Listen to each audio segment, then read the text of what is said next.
Embrasse-moi, dis-moi que tu m'aimes. Fais-moi sourire au beau milieu d'un requiem. Embrasse-moi, dis-moi que tu m'aimes.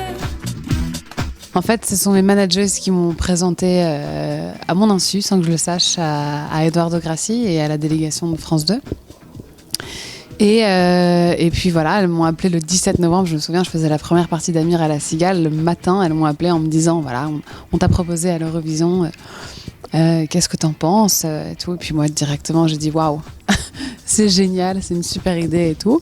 Et puis Eduardo m'a appelé quelques semaines plus tard et il m'a annoncé que j'avais été retenue pour faire l'Eurovision.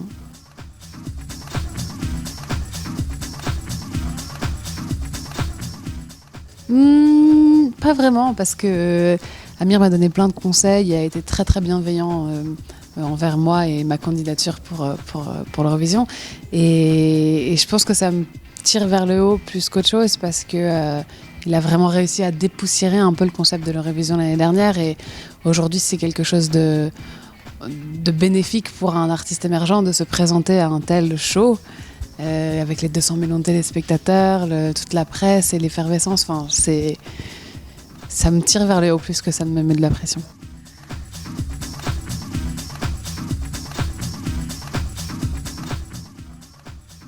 Amir, il n'a pas fait grand-chose pour me pistonner. C'est sûr que si... Non, en fait, ce qui est un beau hasard, c'est qu'on a la même équipe à la base. On travaille ensemble, mais ma chanson... pour l'Eurovision, ça n'a pas été fabriqué pour ça, elle existe depuis bien longtemps et c'était vraiment fait pour mon album. Et ensuite, moi je suis super contente que Nazim et Amir collaborent ensemble. Enfin, je veux dire, un super auteur comme ça, un auteur-compositeur, il faut bien le partager, quoi. Et du coup, c'est vrai qu'on travaille avec les mêmes équipes, mais il n'y a pas de piston ou quoi que ce soit.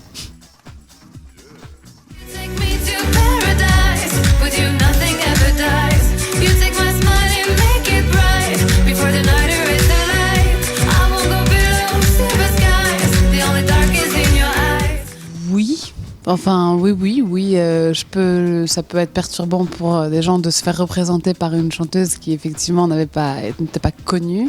Ça fait longtemps que je travaille dans le milieu de la musique, enfin longtemps, ça fait 4 ans maintenant que j'essaie d'écrire et de composer aussi pour les autres.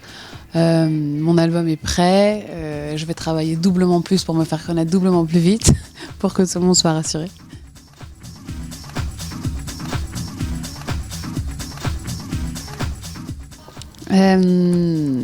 À beaucoup de choses.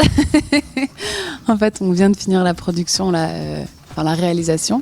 On a travaillé avec les We Are Ivy qui sont un peu plus dans l'électro-pop et avec Franck Autier qui a travaillé avec Grégoire Irma, donc plus folk guitariste.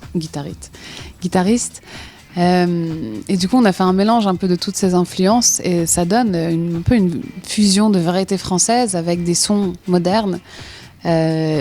Requiem, c'est un peu l'ovni de l'album, c'est un peu celle qui est la plus up-tempo. Et le reste, c'est un petit peu plus de ballades, un peu plus introverties, mais qui sont quand même très produites pour rester dans l'air du temps. Et avec plein de thèmes différents. J'ai vraiment hâte de vous faire découvrir ça.